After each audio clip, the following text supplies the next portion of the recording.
Bonjour à tous. Bonjour à tous. Bonjour. Bonjour. Bonjour. Bonjour. Bonjour.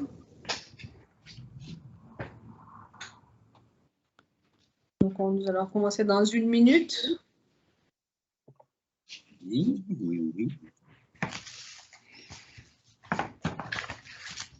En attendant, on va demander à tout le monde de bien pouvoir couper au moins son micro au de la présentation. Là, vous m'entendez? Oui, très bien. Bon. Bonjour à tous. Moi, c'est pas le top.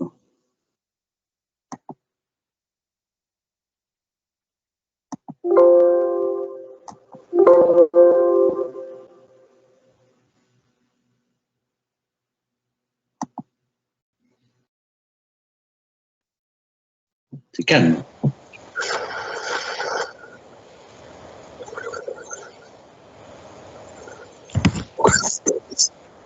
Ah, il y a un micro allumé. Donc, on va les couper. Bien, c'est bien, non?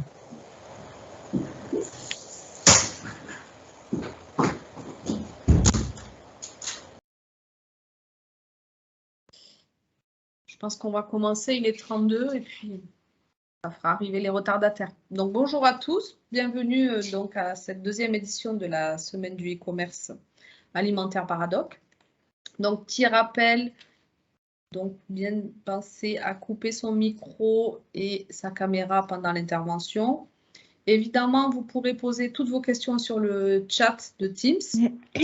Nous répondrons soit au fur et à mesure ou à la fin du webinaire sur vos interrogations. Ce webinaire est enregistré et comme ça, vous pourrez retrouver le replay de ce webinaire à la fin de la semaine. Et on vous enverra évidemment à la fin de la semaine l'ensemble des présentations. Donc, juste pour rappel, qu'est-ce que l'agence Haddock? Pour ceux qui ne connaissent pas, en 2 minutes.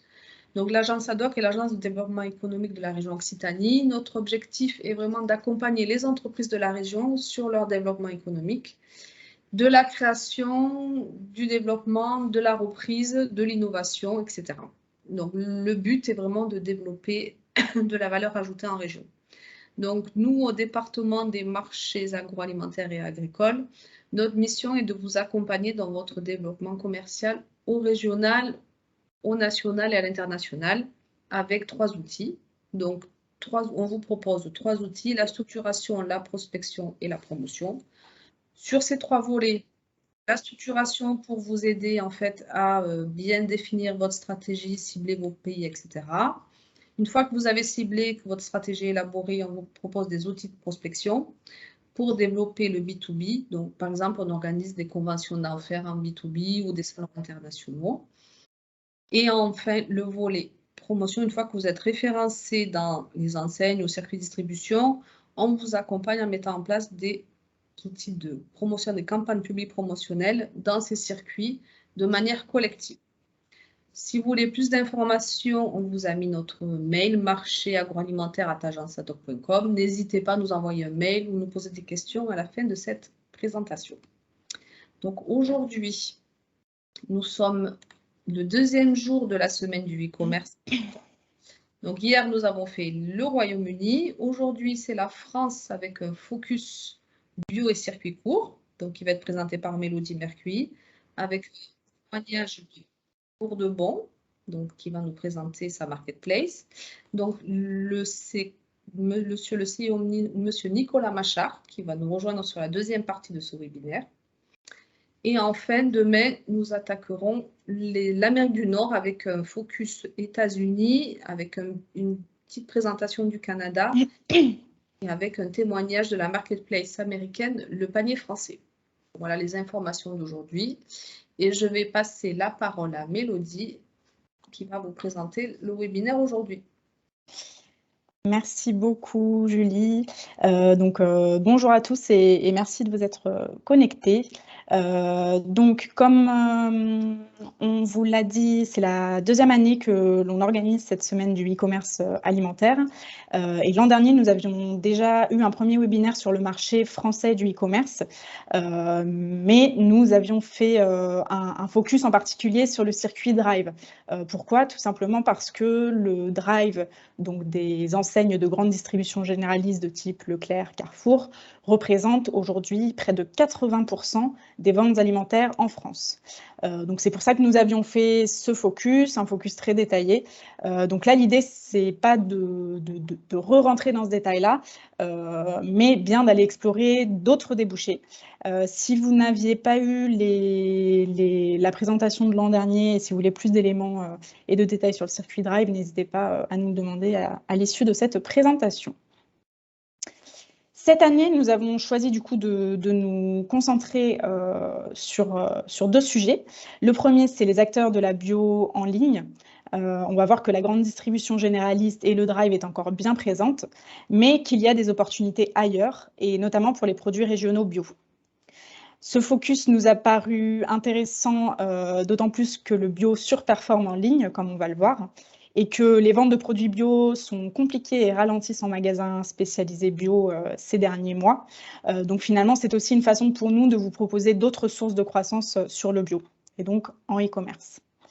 Ensuite, nous avons choisi d'aborder la question des circuits courts en ligne pour les producteurs, notamment parce qu'il y avait une réelle demande de votre part. Lorsque nous vous avions envoyé un questionnaire à l'issue du webinaire de l'an dernier, c'était ressorti comme un axe important pour vous. Donc là, l'idée, vous l'avez compris, c'est bien de vous proposer des solutions sur le e-commerce, mais qui soient accessibles pour de plus petits acteurs, qui ne sont pas forcément calibrés pour se faire référencer en Drive de la grande distribution, ou tout simplement qui ne le souhaitent pas. Donc voilà, on se donne voilà, 1h30 pour ce webinaire. Nous aurons l'intervention, comme le disait Julie, de Nicolas Machard dans un second temps, et nous finirons par le programme d'action e-commerce France en toute fin de webinaire. Avant de commencer, et ça c'est important de le préciser pour que vous compreniez bien le cadre de cette intervention, nous avons pris cette année deux partis pris. Le premier est de ne pas aborder les marketplaces B2B, donc ce que vous voyez en bas, c'est-à-dire en fait des grossistes en ligne qui vous permettraient de vendre à des professionnels comme des commerces de détail ou des restaurateurs, tout simplement parce que le format ne le permet pas, en 1h30, ce serait beaucoup trop ambitieux, mais par contre, on prévoit d'aborder cet axe-là l'an prochain. Deuxième parti pris, c'est finalement celui de ne pas aborder le e-commerce B2C, entendu, enfin, on l'entend, en fait, ce ne sera pas un webinaire qui vous expliquera comment mettre en place votre propre site de e-commerce et comment développer votre propre activité sur celui-ci. Par contre, l'idée là, c'est de vous proposer des solutions clés en main pour développer vos ventes en circuit court sur Internet grâce à des plateformes dédiées aux producteurs. Donc des plateformes comme Pour de Bon ou La Ruche qui dit oui ou encore Cagette.net. Donc là, l'idée, voilà, c'est d'ailleurs, c'est pour ça qu'on a mis ces plateformes de producteurs un peu à cheval sur le B2C et le B2B2C, vu que ce sont finalement des circuits de vente très court, mais qu'il y a un tiers qui intervient, qui est la plateforme. Cela dit, nous pouvons tout de même nous demander quels sont les avantages et les inconvénients à vendre en direct ou à vendre via un tiers sur Internet. Donc, lorsque vous vendez en direct, l'avantage, c'est que vous gardez la main sur votre mix produit, et notamment sur votre prix. Un autre avantage, c'est le fait d'avoir une proximité avec votre consommateur final. Et ça, c'est très important si vous souhaitez le fidéliser, mais aussi écouter un peu quels sont ses besoins et éventuellement adapter votre offre. Donc ça, c'est vraiment les avantages de travailler en direct, d'ailleurs en physique ou en e-commerce, hein, c'est la même chose. Par contre, voilà, les freins, c'est que finalement, mettre en place une activité e-commerce, ce n'est pas anodin. Il existe aujourd'hui des solutions rapides et peu coûteuses pour développer votre propre site marchand. Mais après, il s'agit d'inscrire cette activité dans la durée et ça demande beaucoup d'investissement. C'est vrai que la transition digitale est quelque chose de cher. Il faut investir dans l'acquisition de nouveaux clients, car il est difficile d'émerger en ligne, notamment sur les moteurs de recherche. Voilà, c'est vraiment un travail à temps plein et à part entière. Il y a également des budgets qui sont nécessaires pour justement aller prospecter votre clientèle, faire de la publicité. Et du coup, ça demande aussi d'avoir des compétences en interne. Voilà, tout ça pour dire que finalement, se lancer en activité e-commerce en direct, c'est bien et c'est important. Par contre, il faut vraiment avoir en tête le fait que ça demande beaucoup d'investissement personnel et parfois, c'est accompagné d'un investissement financier aussi. Une autre chose qu'il faut avoir en tête, c'est que lorsque vous fonctionnez en direct sur Internet, un des freins que peuvent connaître les opérateurs qui traitent en direct, c'est de ne pas réussir à être compétitif en termes de prix, tout simplement parce que les frais logistiques sont beaucoup plus importants, vu que ce n'est pas votre corps de métier que d'être e-logisticien. Donc voilà, ça fait partie des choses qui peuvent être un peu plus compliquées à gérer. Si vous choisissez, donc ça c'était pour la vente directe, si vous choisissez de passer par des vendeurs tiers, cela peut se faire via les sites des enseignes de distribution physique comme Carrefour, Naturalia, etc. Ou ça peut se faire via les sites des pure players e-commerce, c'est-à-dire des magasins ou des plateformes qui n'existent qu'en ligne.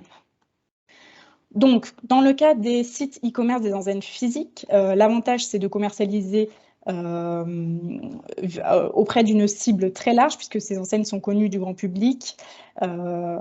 Et finalement, les consommateurs ont confiance dans ces enseignes, ils les connaissent très bien. Ces distributeurs physiques vous permettent aussi de créer des synergies avec les points de vente physiques. Et on va voir que ça, c'est très important, puisque le consommateur, en fait, navigue en permanence entre le magasin et Internet. Par contre, le gros inconvénient de ces enseignes-là, c'est que les assortiments sont relativement courts et c'est notamment un problème pour les plus petites marques. On va voir que les gros intervenants nationaux, forcément, sont prioritaires. Il n'est pas toujours facile de se faire une place sur ces sites d'enseignes physiques. Alors, ça s'explique assez facilement. En fait, ces acteurs qui ont des magasins en dur ont des structures de coûts beaucoup plus lourdes en termes d'immobilier, de masse salariale, etc. Et du coup, se doivent d'optimiser leur assortiment pour être rentables. Et donc, justement, on va dire cette faiblesse des sites de e-commerce des enseignes physiques, finalement, c'est à l'inverse, la force des sites de pure player e-commerce, c'est bien la largeur de la gamme. C'est leur principal atout et c'est encore plus vrai pour les acteurs de type marketplace, donc ce qu'on appelle les places de marché, qui sont en fait comme une grande centrale de référencement en ligne, mais qui ne gèrent pas la partie logistique dans la majorité des cas. Donc, pas de logistique, donc pas d'entrepôt, pas de flotte de camions, etc. Donc, un assortiment large, finalement, n'aura que peu d'impact sur leur structure de coût. La difficulté, par contre, pour ces acteurs, c'est d'émerger, notamment sur l'alimentaire, face à des enseignes de grande distribution qui sont omniprésentes dans la vie quotidienne des Français, mais aussi face à une multitude d'initiatives qui se sont créées, d'autant plus depuis le Covid, sur Internet. Et pour, on va dire, clore un peu cette partie introductive, ce qui est important à comprendre, c'est que l'idéal, en fait, est de mixer entre ces différentes solutions de commercialisation. Il n'y a pas une bonne solution, mais des solutions en fonction de votre besoin commercial et du degré de développement, du degré de votre développement sur le e-commerce. Après, il est important de veiller à garder une cohérence en termes de positionnement et de prix. Vous pouvez par exemple créer votre propre site internet qui sera un peu votre vitrine et vous permettra d'exposer l'intégralité de votre gamme à vos consommateurs fidèles. Vous pouvez en parallèle vous appuyer sur votre distributeur physique qui vont vous permettre de capter plus facilement les consommateurs dans leurs achats du quotidien. Et enfin, vous pouvez vous servir des sites de pure player pour aller chercher une nouvelle clientèle et notamment des consommateurs avertis, puisqu'en fait, sur ces sites-là, on a affaire à des consommateurs qui sont en recherche de produits de plus en plus spécifiques, donc ça va être intéressant pour les produits de niche, par exemple.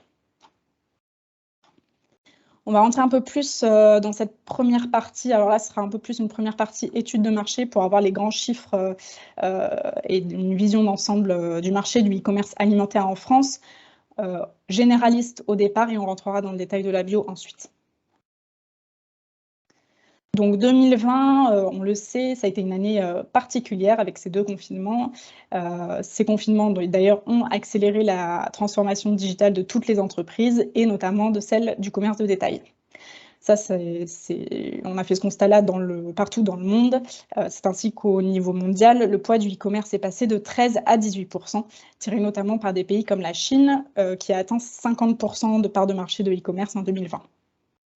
En France, on a le même phénomène, donc une progression de la part de marché du e-commerce sur le total des ventes biens et services, plus 3 points en 2020, là où avant le Covid, le e-commerce progressait de 0,7 points en moyenne. Le premier fait important à avoir en tête, c'est que la part du e-commerce pour l'alimentaire est moindre que pour le total biens et services. Par exemple, si vous regardez au niveau mondial, la part de marché du e-commerce est de 6,5% contre 18%, comme on l'a vu, sur le total biens et services. En France, c'est exactement le même phénomène. La principale raison à cela est que l'équation économique finalement liée à la livraison de produits alimentaires est largement défavorable. Finalement, les produits ont une faible valeur en termes de prix, ils sont pas chers par rapport au coût de la livraison. C'est encore plus vrai pour les produits frais, surgelés et pondéreux. Donc ça explique un peu ce différentiel qu'il peut y avoir entre la part du marché du e-commerce pour l'alimentaire et la part de marché du e-commerce pour tous les biens et services.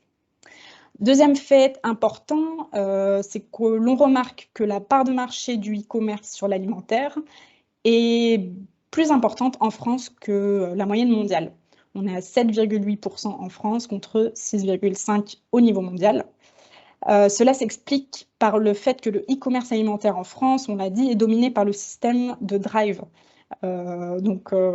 Finalement, ce système qui se libère totalement des contraintes associées à la livraison alimentaire. Donc, les enseignes de physique traditionnelles que sont Carrefour, Leclerc, etc., ont très vite investi le terrain en proposant à leurs clients qui commandent en ligne de venir récupérer leurs courses eux-mêmes. Et ainsi, ils ont divisé le coût logistique avec leurs consommateurs, ce qui était plutôt malin et ce qui fonctionne très, très bien aujourd'hui encore. Donc, quand on regarde finalement la répartition du marché des courses alimentaires en ligne, là, on parle seulement des courses alimentaires et pas de la livraison de repas à domicile. On est à 11 milliards d'euros qui se partagent à 80% entre le retrait, donc que ce soit en voiture ou à pied, et la livraison à domicile qui représente 20% des ventes alimentaires en ligne.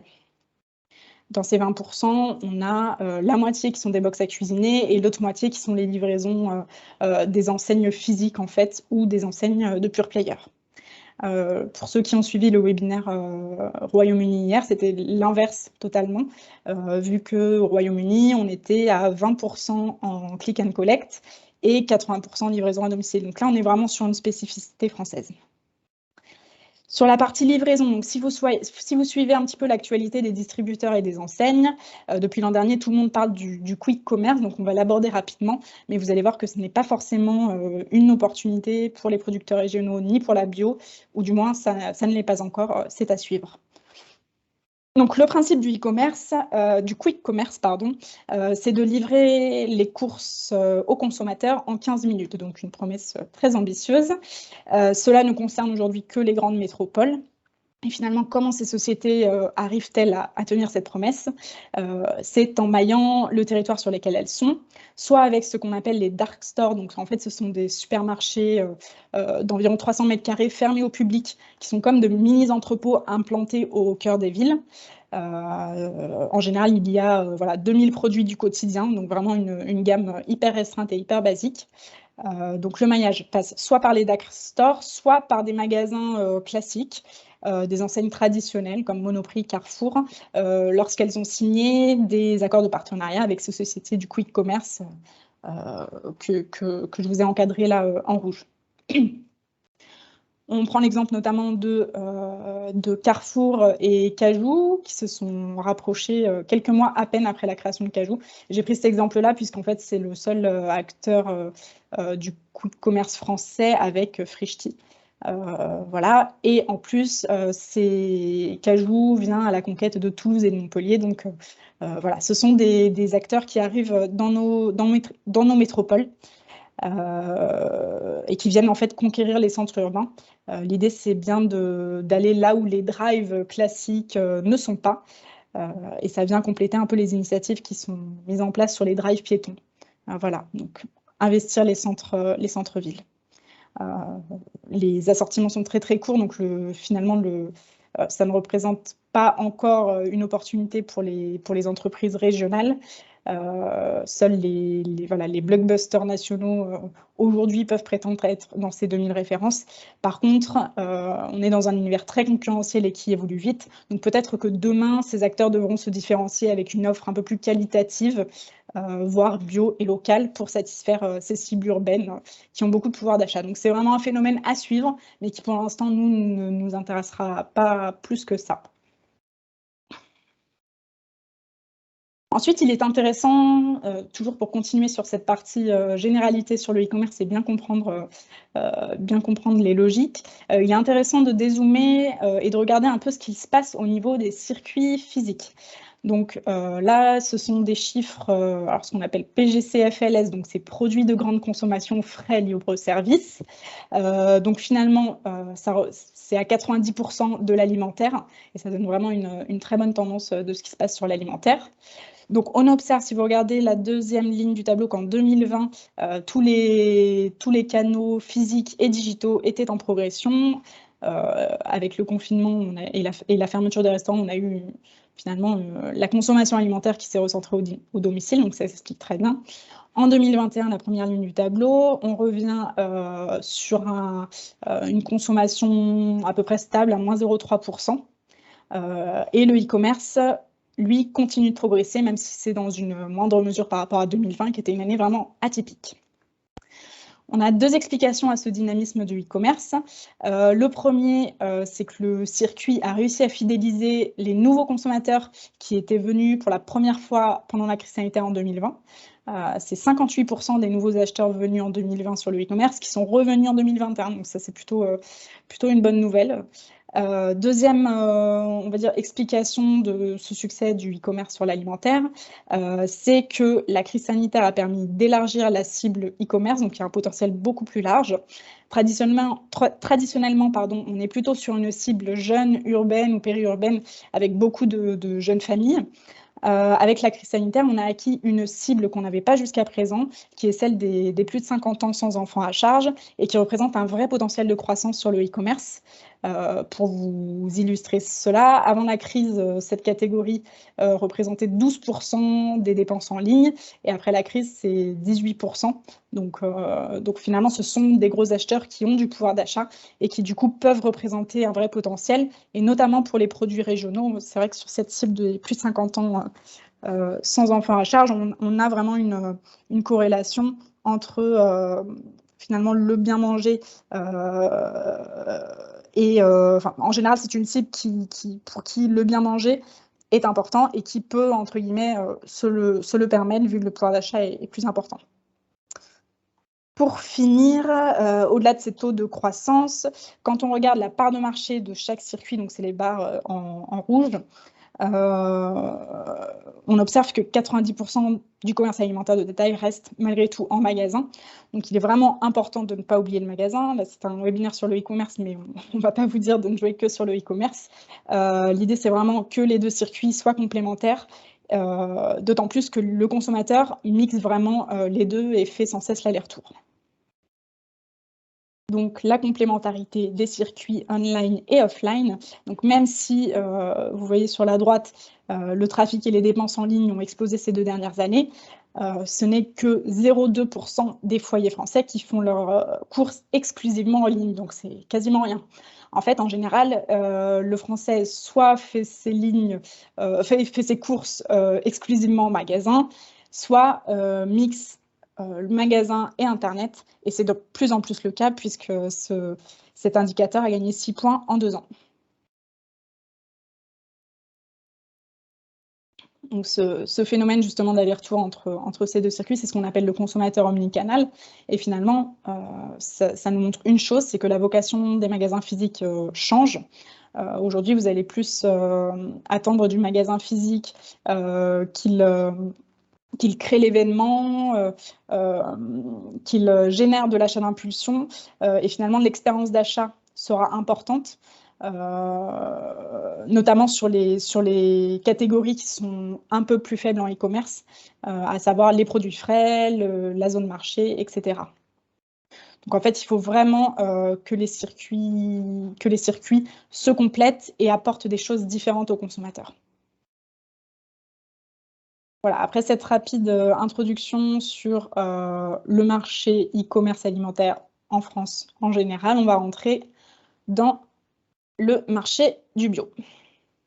Donc la consommation de bio en France.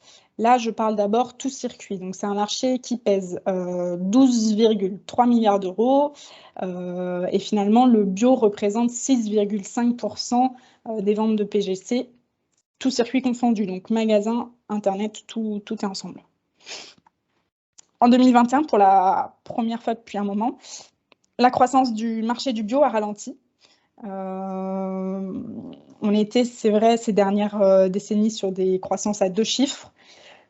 Et là, en 2 ans, on est à plus 10%.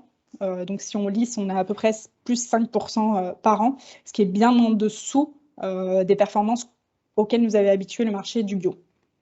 Donc on a plusieurs explications à ce ralentissement et c'est vrai que c'est quelque chose qui inquiète un peu tout l'écosystème du bio, que ce soit les distributeurs ou même les industriels. Les premières explications qui ont été trouvées, c'est que déjà, ça ne vous aura pas échappé, il existe une forte pression sur le pouvoir d'achat suite aux différentes crises, le Covid, puis l'inflation, puis maintenant la guerre ukrainienne. Donc c'est vraiment un contexte qui n'est pas favorable à la consommation de produits qui seront un peu plus chers, vu que la bio est un peu plus chère en général.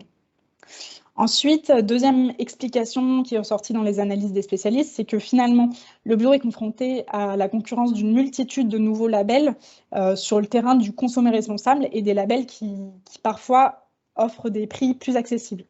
Donc là, finalement, on observe comme une banalisation du bio et finalement, le bio est un peu noyé dans toute cette pluie de labels et doit réaffirmer sa valeur ajoutée et réexpliquer les prix et tout l'engagement qu'il a sur la chaîne de valeur. Donc ça, c'est vraiment un enjeu 2022 pour la filière bio, c'est de communiquer, de réexpliquer vraiment les garanties qu'apporte la bio. Et pour venir un peu compliquer la situation du bio, c'est vrai qu'il y a eu des reportages grand public l'an dernier, un peu bio-washing, qui ont pu aboutir à une perte de confiance du consommateur envers la bio. Je pense notamment à un numéro de complément d'enquête qui décrivait, qui donnait l'image d'une bio industrielle et déconnectée des territoires. Donc ça, vraiment, ça n'a pas fait du bien non plus à la filière. Dans ce contexte, les enseignes, que ce soit de grande distribution, généralistes ou spécialisées, cherchent à contrer cette image du bio-agrobusiness un peu donnée ces derniers temps, et notamment en communiquant davantage sur le bio local. Donc là, ça répond déjà aux attentes des consommateurs de bio qui affirment à 61% privilégier davantage les produits locaux ces 3 dernières années. Et c'est une réelle opportunité pour nos entreprises et pour vous. On va rentrer un peu plus dans le détail du marché bio en ligne. Si on s'intéresse à ce qui se passe, donc le marché du bio en ligne représente 1,1 milliard d'euros de chiffre d'affaires. Donc c'est à peu près 9% des 12 milliards que nous avions vus tout à l'heure, tout circuit. Quand on regarde la part du bio sur le total des ventes alimentaires faites en ligne, il représente 9,5%. Donc on remarque, et on l'a évoqué tout à l'heure, que la bio surperforme en ligne. Ça, c'est quelque chose d'important à avoir en tête. Concernant les habitudes d'achat du consommateur bio, on remarque que comme le consommateur standard, il multiplie ses circuits d'achat.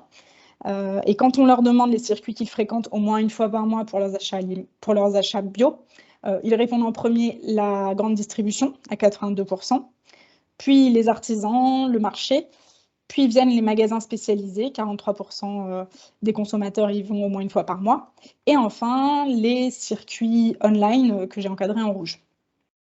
Ce qui est intéressant à voir ici, c'est qu'on a une réelle bascule entre donc, la première ligne, les magasins de grande distribution généraliste, et les drives de la grande distribution généraliste pour l'achat de produits bio. Donc, on a vraiment un transfert du magasin vers le e-commerce sur les produits bio.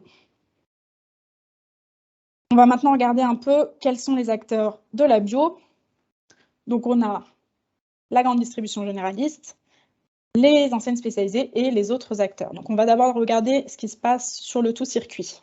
Donc, au global, donc, tout circuit, magasin inclus, la grande distribution généraliste représente un peu plus de la moitié du marché de la bio. D'ailleurs, le bio représente à peu près 5% du chiffre d'affaires total de la grande distribution généraliste. Ensuite, nous avons les enseignes de magasins spécialisés qui pèsent 30% de part de marché, qui elles sont 100% bio, bien sûr. Et ensuite viennent les autres acteurs, donc notamment les marchés et la vente directe.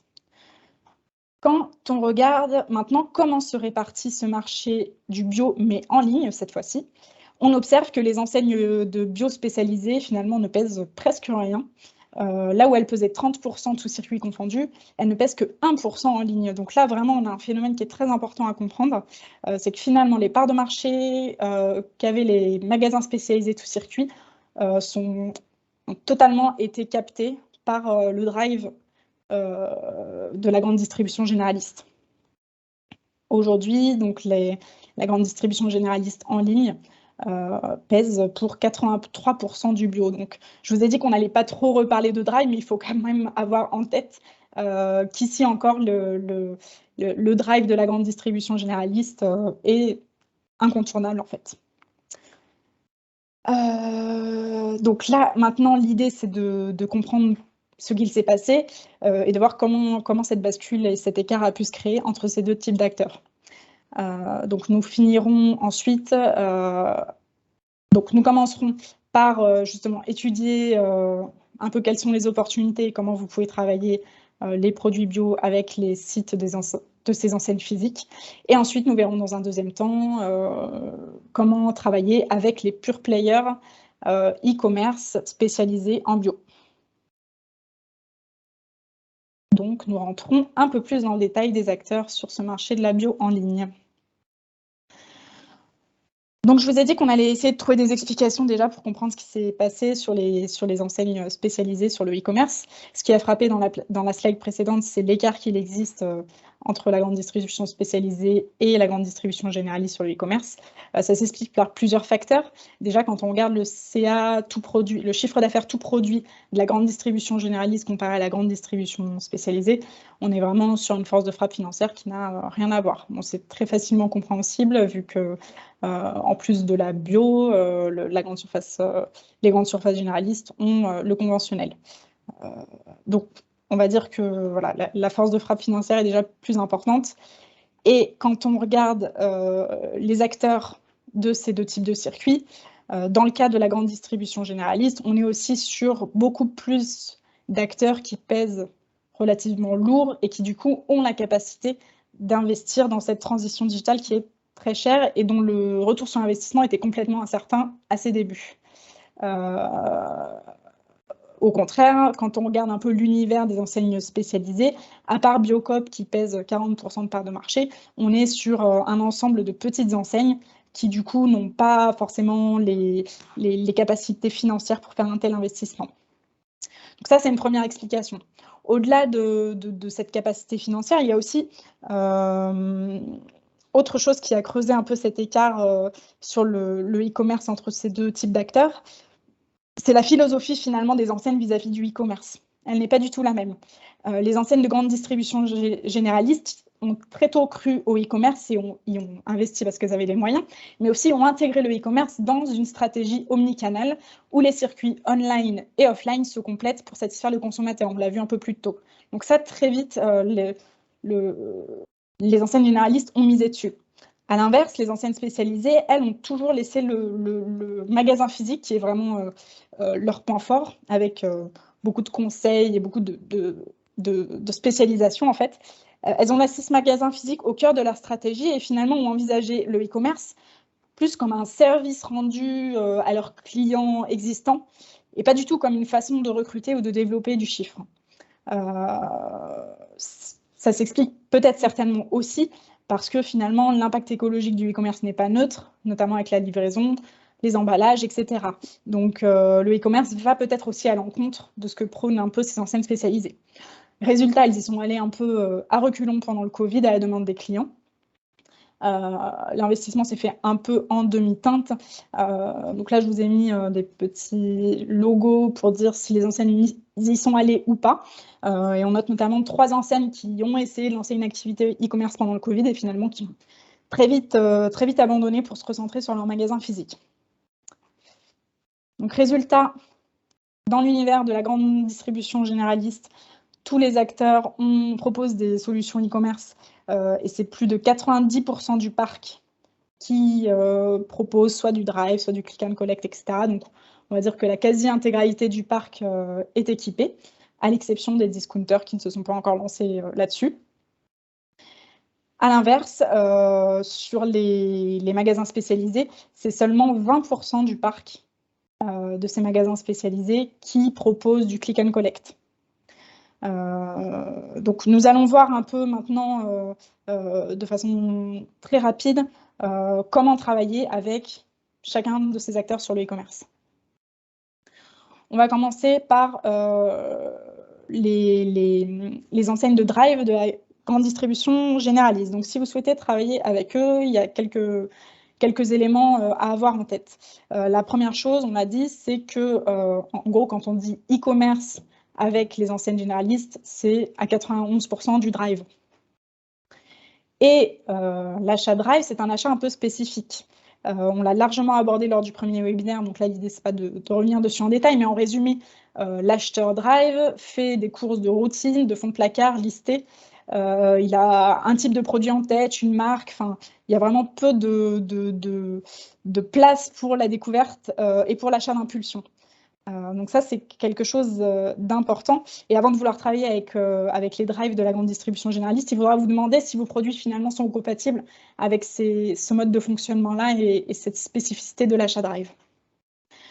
Quand on regarde l'offre bio en drive, elle est en progression, donc ça c'est une bonne nouvelle, c'est-à-dire qu'il y a de plus en plus d'acteurs qui peuvent travailler en e-commerce, en distribution généraliste, mais ça ne représente encore que 1400 références par drive. Donc on va voir quand on va le comparer aux autres acteurs ensuite, et notamment les acteurs pure player, que c'est vraiment pas grand-chose, et on comprend du coup qu'il n'y a pas énormément de place en drive. Quand on regarde, parce que c'est vrai que dans la bio en grande distribution généraliste, la MDD prend beaucoup de place en magasin. C'est 41% de l'offre bio qui relève de la MDD, donc de la marque de distributeur en magasin. En e-commerce, c'est un peu moins, c'est 27%. Donc, on va dire la proportion marque d'industriels en fait et marque de distributeur est un peu plus équilibrée. Cependant, on va dire que les places sont dans un premier temps réservées par les grandes marques nationales. Mais nous allons voir qu'il y a quand même des solutions pour contourner cela. Pour finir, dernier élément à avoir en tête, c'est que si vous travaillez avec ces enseignes sur le e-commerce, l'avantage, c'est que ce sont des enseignes qui investissent beaucoup sur le digital et les nouveaux services de livraison. Donc finalement, par défaut, on va dire, vous pourrez en bénéficier par la suite.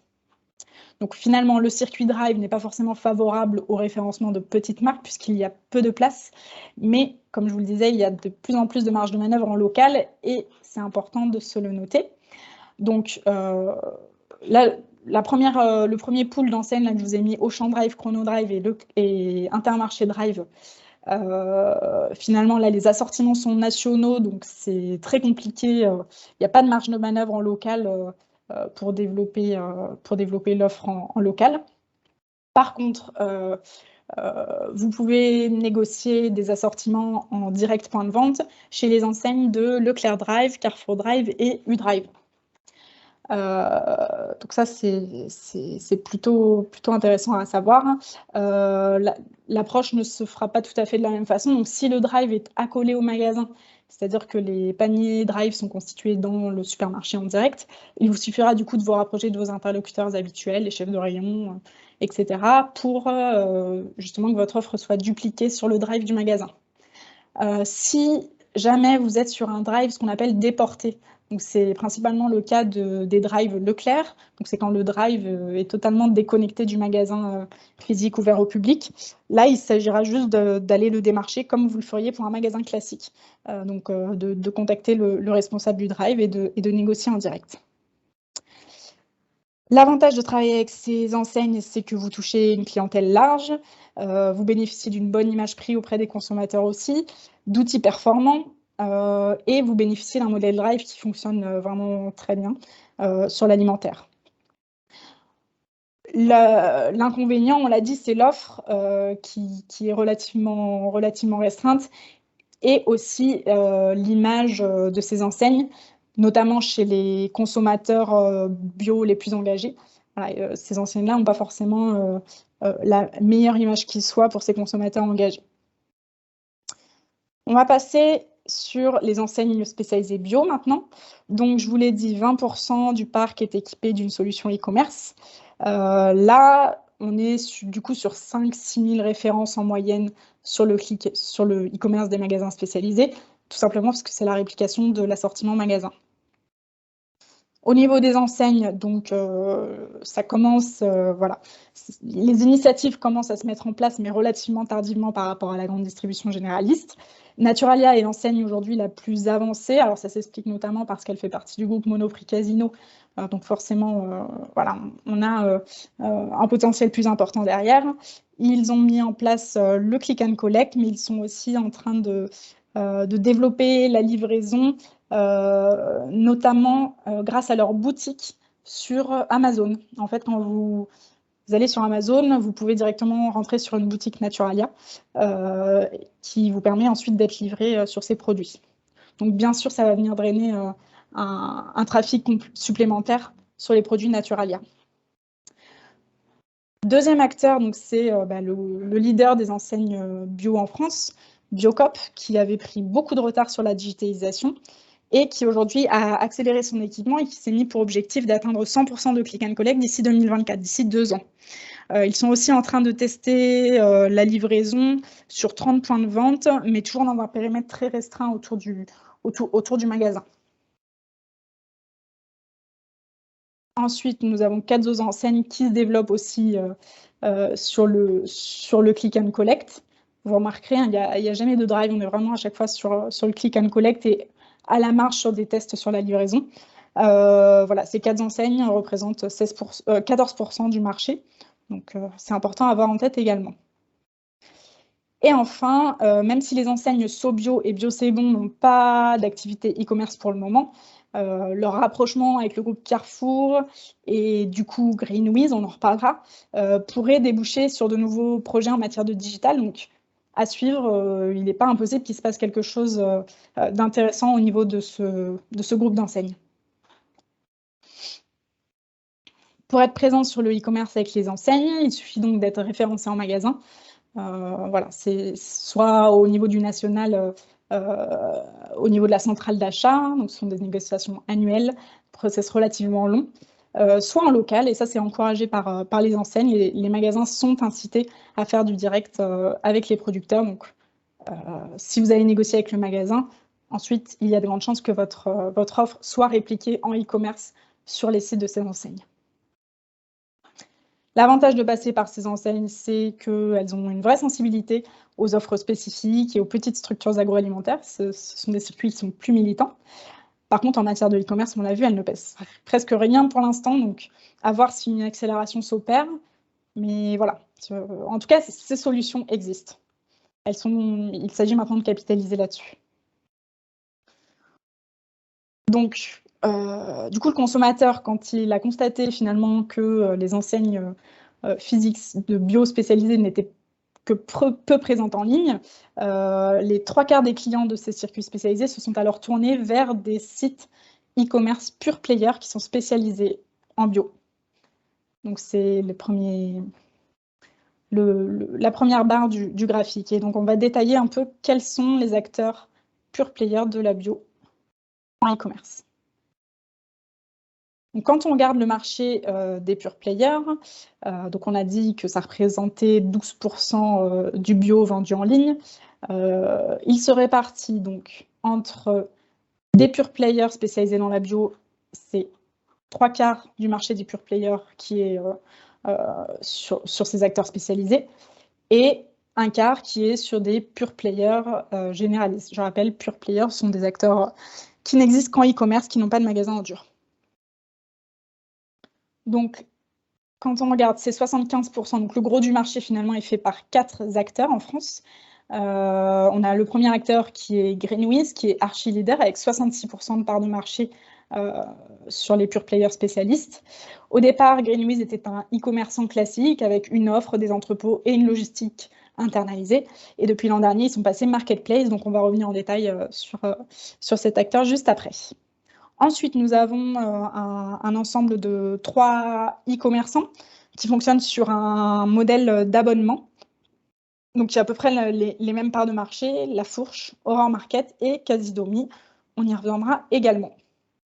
Et enfin, viennent les acteurs du coup généralistes qui ne sont pas spécialisés en bio, mais qui vendent quand même du bio, qui ont quand même des rayons bio. Donc, on va commencer avec Greenwiz. Là, l'idée, c'est vraiment de vous présenter vraiment une rapide fiche d'identité et après de vous dire comment on peut travailler avec eux et quels avantages ça peut vous apporter. Donc, Greenwiz est archi leader, 66% de part de marché. C'est un site qui a été créé en 2008, qui a été racheté par Carrefour en 2016, on l'a dit, et qui a lancé sa marketplace l'an dernier. L'ambition, finalement, de ce site, en devenant marketplace, c'est de devenir, je cite, la référence en matière de consommation responsable en Europe.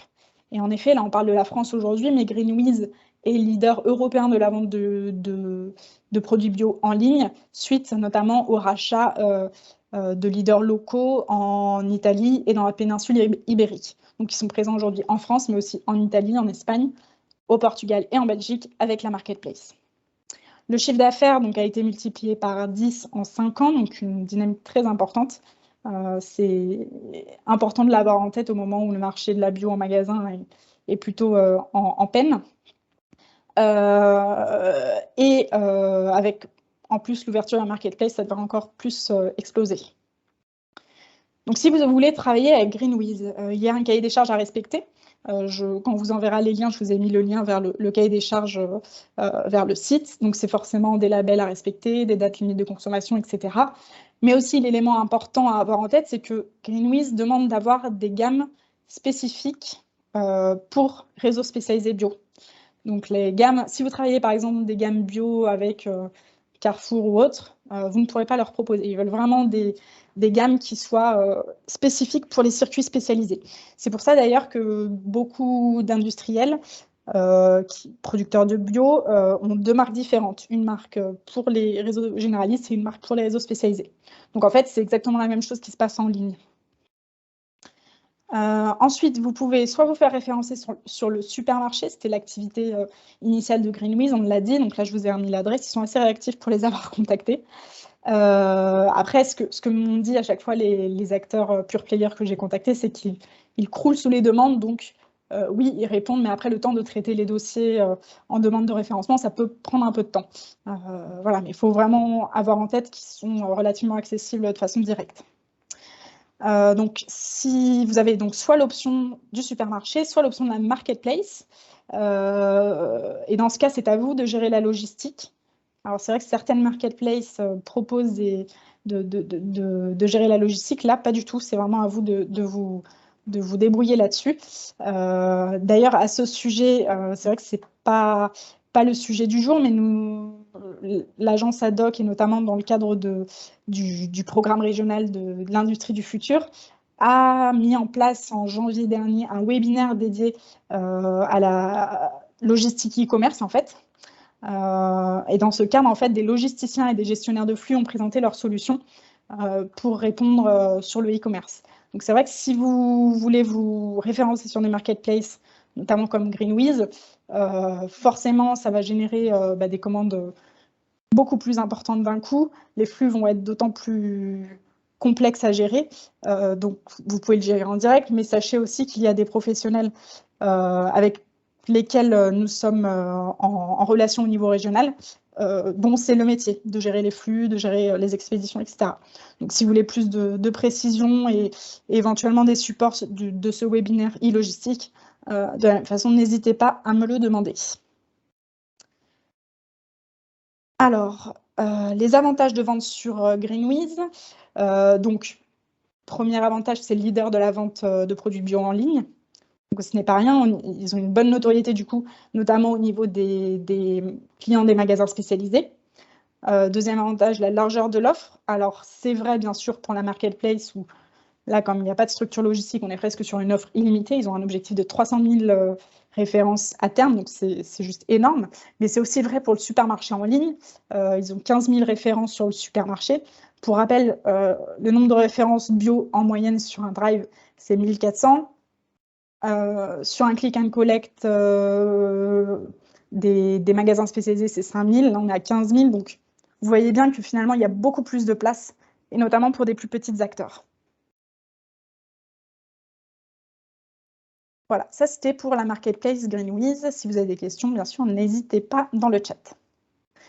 Ensuite, donc, on a vu Greenwiz qui fait 66% de part de marché, et les 33% restants, ce sont des sites de e-commerce. Donc là, on revient sur un système de supermarché en ligne, donc de e-commerçants qui gèrent votre logistique, etc. Ça, c'est important à avoir en tête. L'objectif de ces acteurs, donc La Fourche, Aurore Market et Casidomi, est de rendre la bio plus accessible. Et en effet, les prix sur ces sites-là sont 20 à 50% moins chers qu'en magasin bio. Donc ça, c'est vraiment le positionnement de ces pure players sur la bio. C'est de rendre la bio accessible, en fait. Comment ils parviennent à financer ces prix bas? Grâce à 3 leviers, c'est à chaque fois le même modèle. Déjà, ils demandent un abonnement de leurs clients. Les consommateurs s'abonnent pour 1 an pour acheter sur le site. Deuxième moyen de financer les prix bas, c'est une offre courte. On est sur 3-4 000 références, donc pour un pure player, ce n'est pas énorme. Pour rappel, c'était 15 000 chez Greenwiz en supermarché. Et troisième levier pour être plus agressif et pour rendre la bio accessible, c'est qu'ils ont leur propre MDD, ce qui leur permet d'être compétitifs et de faire de la marge. Donc voilà, c'est un modèle qui finalement vient sur un créneau sur lequel il n'y avait personne pour le moment. Quelque chose d'important, aujourd'hui, il n'y a pas d'offre en produits frais sur ce type d'acteur. Donc si vous faites des produits frais, c'est pas pour tout de suite. Après, ils vont très certainement être amenés, je crois qu'il y a des projets de développement, mais ce n'est pas encore en place. Donc là, je vous ai remis un peu les données clés de ces 3 types d'acteurs. En gros, ils ont été créés à peu près au même moment entre 2016 et 2018. Ils fonctionnent tous les 3 sur les 3 leviers dont je vous ai parlé, donc abonnement, offre courte et MDD. Finalement, la façon de les différencier, c'est peut-être leur positionnement marketing. Le plus fort et en tout cas le plus affirmé, c'est peut-être le positionnement d'Aurore Market. Aurore Market, qui est d'ailleurs un distributeur régional, puisqu'ils sont basés à Bozoul, dans l'Aveyron. Et en fait, eux, vraiment, ont un positionnement axé sur le social, avec un programme qui s'appelle Aurore Universel.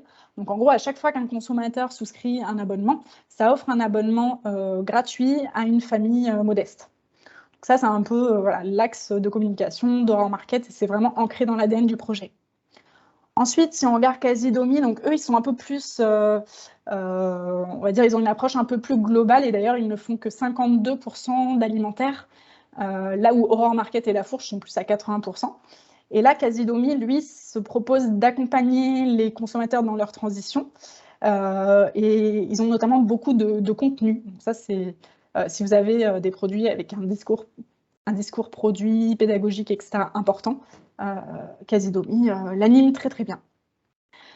Et enfin, La Fourche, donc elle, sa façon de se différencier, c'est peut-être sa MDD qu'elle co-conçoit avec ses consommateurs, un peu sur le modèle de ce que fait C'est qui le patron. Donc voilà, mais au global, ces acteurs fonctionnent vraiment de la même façon. Si, une chose importante peut-être à avoir en tête, c'est que les entrepôts Donc là, vous êtes dans le cadre d'un e-commerçant, donc vous allez livrer un entrepôt et eux vont se charger de livrer les consommateurs. Sur Casidomi, l'entrepôt est en Belgique, vu que c'est une boîte belge à la base. Oran Market, donc l'entrepôt est dans l'Aveyron, et La Fourche, c'est en région parisienne. Donc là, je vous ai remis, pareil, les adresses si vous souhaitez vous faire référencer. Pareil, ils ont beaucoup de demandes, mais traitent tout et répondent quoi qu'il arrive pour les avoir contactés, je peux vous le dire.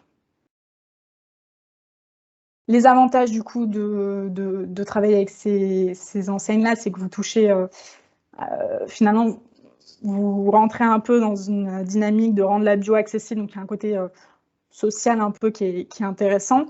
En plus, vous avez, avec l'abonnement, c'est un moyen aussi de fidéliser vos clients. Par contre, les points un peu plus compliqués, c'est qu'il n'y a pas de produits frais, clairement, et que les marges sont peut-être un peu plus faibles, étant donné le positionnement. Après, les taux de marge n'ont pas été communiqués. Voilà. Les autres modèles pure player, donc les box à cuisiner. On a aussi une partie des produits bio qui se font via ces acteurs-là. Alors, on a Potager City qui est leader sur les box à cuisiner en France, en traditionnel, en conventionnel, pardon, comme en bio. Ils ont 30% de bio dans leur gamme de produits. Par contre, quand on va sur le site, il n'y a pas forcément une communication très évidente sur la bio. C'est pour ça que je vous l'ai mis entre parenthèses. Sinon, en box 100% bio, vous avez Rutabago, dont Biocop d'ailleurs est entré au capital. Voilà, donc ça peut être des options intéressantes aussi pour communiquer sur l'usage autour de vos produits et pour avoir un effet de découverte. Si vous avez un produit très spécifique qui demande à être cuisiné, etc., ça peut être des moyens de communication et des moyens médias en fait intéressants aussi pour vous. Et vous pouvez vous servir de ces contenus-là pour ensuite avoir une prescription autour de vos produits.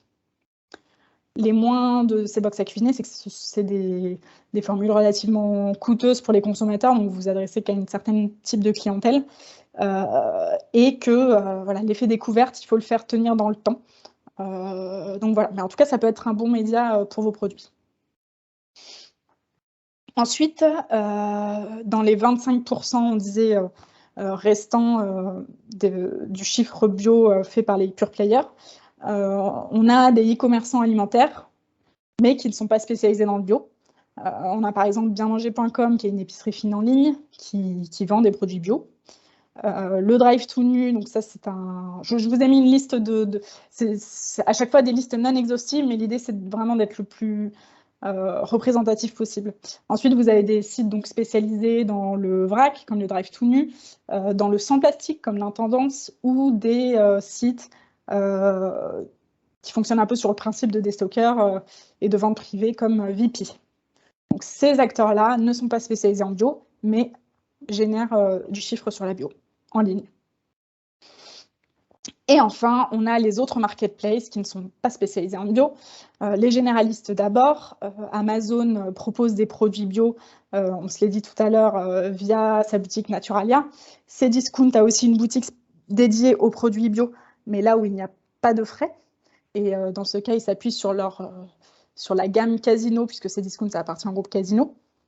Et ensuite, on a des plateformes spécialisées en produits locaux, comme Pour de Bon, on en reparlera tout à l'heure. Voilà, donc ça, c'est la dernière slide sur la partie bio. L'idée, c'était un peu de vous synthétiser les différents acteurs qui existent sur le e-commerce de produits bio. Donc, je vous ai remis les principaux types d'acteurs, leur part de marché, les enseignes, qui sont les plus significatives sur le bio. Ensuite, comment elles fonctionnent au niveau du service client, de la livraison. Les types de produits qui sont adaptés à ces circuits. Donc, vous avez la petite légende ensuite.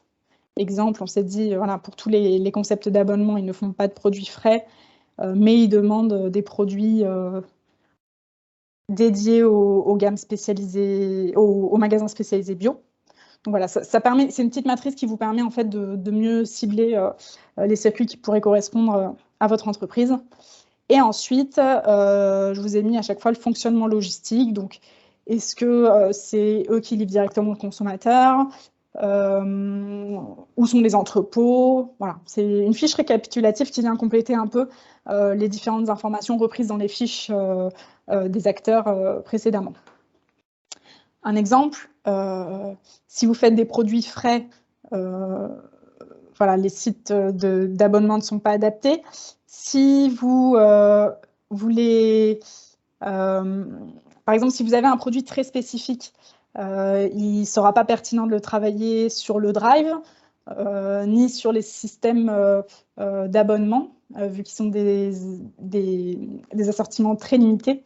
Voilà, cela vous amènera des premières indications pour choisir vos circuits. Voilà. Donc, et puis bien sûr, si vous voulez en discuter un peu, échanger sur la priorisation de ces circuits-là, n'hésitez pas, on reste disponible à l'issue de la présentation.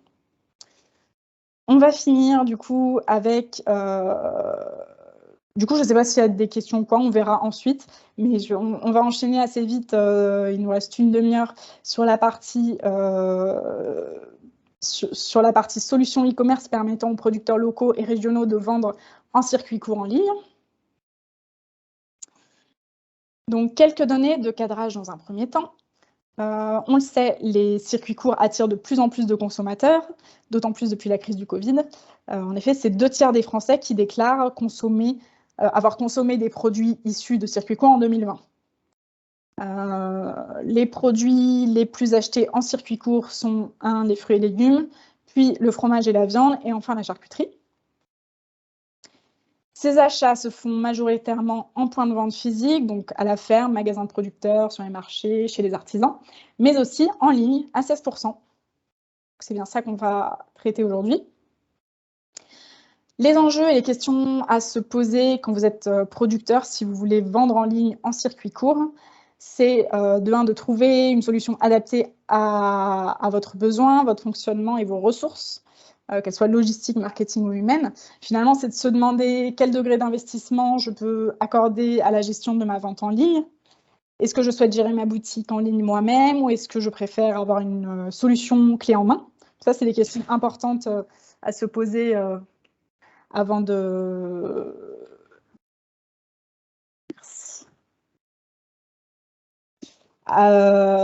c'est la solution importante à se poser avant de choisir sa plateforme. Deuxième point important, c'est de définir la façon dont vous souhaitez garder le contact avec votre consommateur final. N'oublions pas que ce qui séduit aussi les Français sur les circuits courts, c'est le contact humain, c'est la force des circuits courts. Donc finalement, comment est-ce que je souhaite servir mon client et comment est-ce que je souhaite garder ce lien? Est-ce que ça se fait via le mode de retrait ou est-ce que ce lien privilégié passera par le contenu que l'on mettra sur sa page avec l'histoire de votre entreprise, etc. Donc ça, c'est beaucoup de questions qu'il faut se poser et qu'il faut intégrer dans sa réflexion de circuit court en ligne. Dernier fait important à avoir en tête, le consommateur, certes, souhaite s'approvisionner en direct de plus en plus. Par contre, on remarque qu'il n'a pas plus de temps disponible d'avant et c'est là où nous, on trouve intéressant toutes ces démarches de plateforme finalement qui proposent aux consommateurs une offre complète de produits locaux. Donc, avant de donner la parole à Nicolas Machard qui nous a rejoint, me semble-t-il, une rapide matrice un peu pour vous expliquer un peu quel est le paysage des plateformes de circuits courts en ligne en France. Alors, il y a beaucoup d'initiatives qui sont apparues, notamment depuis le Covid. Les plateformes de producteurs ont une dimension plus ou moins locale. Il y a même Amazon qui a une boutique de producteurs depuis 2019. Bon, il faut être vendeur sur Amazon pour y être référencé, mais voilà, même Amazon se met à faire des boutiques en fait de circuits courts avec les producteurs. L'idée là, du coup, ce n'est pas d'avoir un catalogue exhaustif des plateformes. Il y en a beaucoup trop et même les professionnels de ces plateformes eux-mêmes disent qu'ils sont incapables de tout répertorier tellement il y en a. Par contre, l'idée, c'est bien de prendre 3 exemples assez différents pour vous illustrer les différentes possibilités qui s'offrent à vous en fait, sur les circuits courts en ligne. Et on a choisi aussi de prendre des plateformes dont l'ADN est fortement ancré dans le consommé local. On ne parlera pas plus d'Amazon que ça aujourd'hui. Comme nous venons de le dire, du coup, la question logistique et la question marketing communication sont deux choses très importantes pour vendre en circuit court en ligne. Il faut réussir à émerger et être performant d'un point de vue distribution. On laisse aujourd'hui un peu de côté l'aspect vraiment technique, tech du site internet, mais c'est aussi crucial bien sûr, et d'ailleurs sachez que ces plateformes dont on va parler vous permettent d'accéder à des logiciels et des outils de vente en ligne qui sont performants. Ça vous permettra de créer votre catalogue, gérer vos stocks, etc. Donc ça, on ne l'abordera pas en détail, mais sachez que ces plateformes-là vous facilitent le travail aussi sur tous ces aspects un peu techniques. Donc la matrice qu'on a fait donc, a deux clés d'entrée, logistique et marketing communication. Donc sur la logistique, vous avez deux solutions pour servir votre client. C'est comme sur le e-commerce au global. On a le point de retrait, donc click and collect ou drive, hein, c'est un peu la même chose, ou la livraison. Alors sur la partie livraison, on ne va pas rentrer dans le détail du fonctionnement vu que Nicolas, juste après, détaillera son modèle qui est basé là-dessus. Donc on va revenir plutôt sur le fonctionnement des points de retrait. Donc ils fonctionnent sur des systèmes de ruches. Alors ce qu'on appelle ruche, c'est un groupe de commandes et le terme vient du leader du marché, la ruche qui dit oui. En fait, le seul intermédiaire entre vous, producteur, et le consommateur, c'est le gestionnaire de la ruche. Le principe est simple, vous vous inscrivez sur la plateforme, vous rejoignez les fameuses ruches et vous commencez à vendre sur ces ruches. Donc, vous commencez à vendre à ces groupements d'achat, en fait. Ces ruches, ça peut être soit un groupe de consommateurs, soit un groupement de producteurs qui souhaitent commercialiser leurs produits en direct. Si jamais vous constatez, une fois que vous êtes inscrit sur ces plateformes, qu'il n'y a pas de groupe près de chez vous, ou alors que finalement l'offre des groupes qui sont près de chez vous est saturée sur votre catégorie de produits, par exemple, vous vendez un miel, vous voulez vendre à un groupe qui n'est pas loin de chez vous, mais qui a déjà un miel, voilà, vous ne pourrez pas forcément adhérer à ce groupe. Mais dans ce cas, vous pouvez très bien créer votre propre groupe de commandes, seul ou en collectif. Donc ça, c'est vraiment important de l'avoir en tête. Le fonctionnement de ces plateformes avec les points de retrait est plus contraignant pour le consommateur parce qu'il n'est pas livré chez lui. Hein, c'est un peu plus contraignant, il y a des heures de retrait, des jours et des heures pour le retrait de la marchandise. Par contre, on a une dimension humaine et de proximité qui sont favorisées. Et l'idée est que le consommateur commande et paye en amont sur le site. Et ensuite, comme ça, au moment du retrait, on est avant tout sur un moment d'échange. Et en plus, ça vous permet au passage de ne pas avoir d'invendu. Donc, voilà, on a une dimension plus collaborative et un peu plus ancrée sur les terroirs. Vous vous mettez en réseau avec les consommateurs, les citoyens, du coup. Donc, il y a cette dimension-là qui est importante dans ce système-là. Deuxième variable de notre matrice, les outils marketing apportés par la plateforme. Ça, c'est important de savoir ce dont vous avez besoin aussi. Certains acteurs, en effet, ont des outils marketing puissants, vidéo, newsletter, réseaux sociaux. Et d'ailleurs, ça va impacter le coût pour y accéder.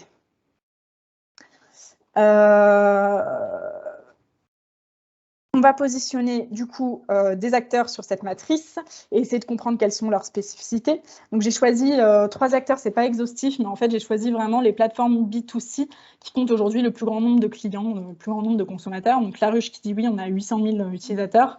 Cagette.net, on est à 140 000. Et Pour de Bon, alors vous repréciserez Nicolas, mais il me semble que c'est autour de 100 000 clients que vous avez. Je ne vais pas rentrer dans le détail de Pour de Bon, mais pour que vous compreniez bien, entre Cagette.net et La Ruche qui dit oui, alors certes, on est sur un fonctionnement similaire au niveau du retrait, mais par contre, on n'est pas tout à fait sur le même fonctionnement. La Ruche qui dit oui, par exemple, prélève une commission sur les ventes de 20%. Qui sert à financer le site internet à 11,65%, mais aussi à rémunérer le gestionnaire de la ruche. Si vous allez chez Cagette.net, il n'y a pas cette commission-là. Donc ça, c'est important de l'avoir en tête. Cagette.net est un exemple parmi les autres, hein, mais il y a vraiment différents modèles qui existent. Le modèle économique En fait, chez Gadget.net, le gestionnaire de ruches n'est pas rémunéré, c'est un bénévole ou bien un producteur. Du coup, le modèle économique Gadget.net est bien différent et s'appuie sur 3 formules. En gros, soit vous avez la formule découverte qui est gratuite et c'est pour les producteurs qui font moins de 1 000 € de chiffre d'affaires par an. Voilà, ça permet de faire un complément de revenus par rapport à vos autres circuits de distribution. Et si vous souhaitez aller au-delà de ces 1 000 € de chiffre d'affaires annuel, vous pouvez avoir un abonnement à l'année ou un abonnement saisonnier en fonction de vos catégories de produits. Et autre spécificité, c'est vraiment ce qui fait peut-être la différence de ce type d'acteur, c'est la formule, ce qu'on appelle membre. Et là, en gros, l'idée de la plateforme, c'est vraiment de vous former et de vous accompagner dans votre projet commercial de développement des circuits courts en ligne. En fait, vous avez une formation, je crois que c'est sur 6 semaines. Voilà, sur 6 semaines, c'est une journée en présentiel et 20 heures en distanciel, où on vous apprend à utiliser le logiciel de la meilleure des façons qui soit, à développer votre marketing, votre commercial, etc. Et l'idée de Gadget.net, là, c'est vraiment de vous rendre autonome sur votre vente en ligne. Donc vraiment, les propositions sont vraiment différentes. Et en fait, voilà, si vous voulez privilégier le contact humain tout en bénéficiant d'outils marketing forts, comme les newsletters La Ruche qui dit oui, vous irez travailler avec La Ruche qui dit oui. Si au contraire, vous souhaitez vous investir dans les circuits courts près de chez vous et devenir autonome sur la gestion de votre site de vente direct, vous irez plus vers des acteurs comme Gadget.net. Et enfin, si vous souhaitez une solution clé en main qui vous permette de valoriser votre exploitation avec des contenus, des photos, des vidéos, et qui vous permettent aussi de livrer vos clients sur toute la France, vous choisirez Pour de Bon. Et sans transition, je donne la parole à Nicolas. Nicolas, si tu es là. Oui, bonjour Mélodie, bonjour à tous. Alors, je ne sais pas si vous m'entendez. Oui. Très bien, je reprends la main. Oui, j'arrête le partage. Alors.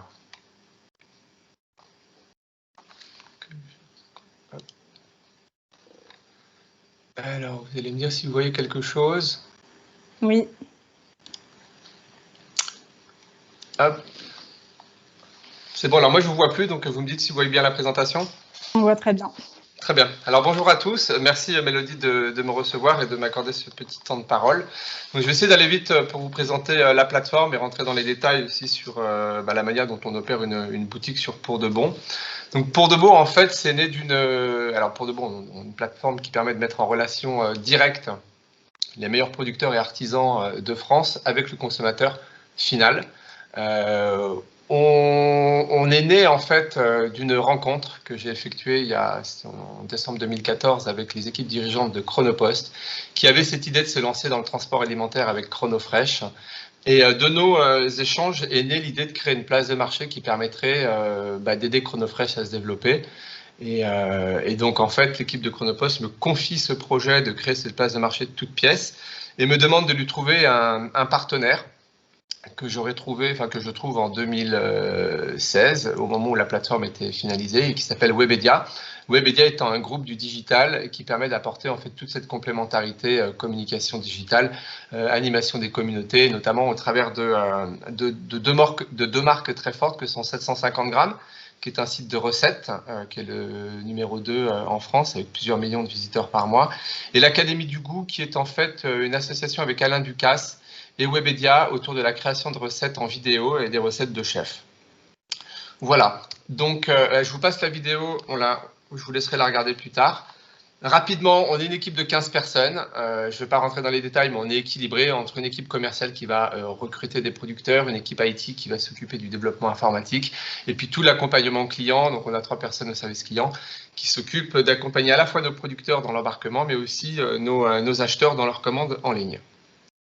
Je précise qu'on est donc une plateforme B2C avant tout et qu'on réfléchit bien évidemment à nous lancer sur le B2B cette année. C'est un autre sujet. Donc notre positionnement très rapidement, en fait, on a été reconnu par la BPI comme une entreprise à impact avec une mission d'ordre sociétal et mission d'ordre environnemental. Sociétal parce que Ce qui est très important pour nous, c'est de recréer ce lien entre le producteur et le consommateur. On fait vraiment une mise en relation. On n'est pas un marchand, on vend pas des produits qu'on achète. Ce qui nous tient le plus à cœur, c'est de recréer ce lien.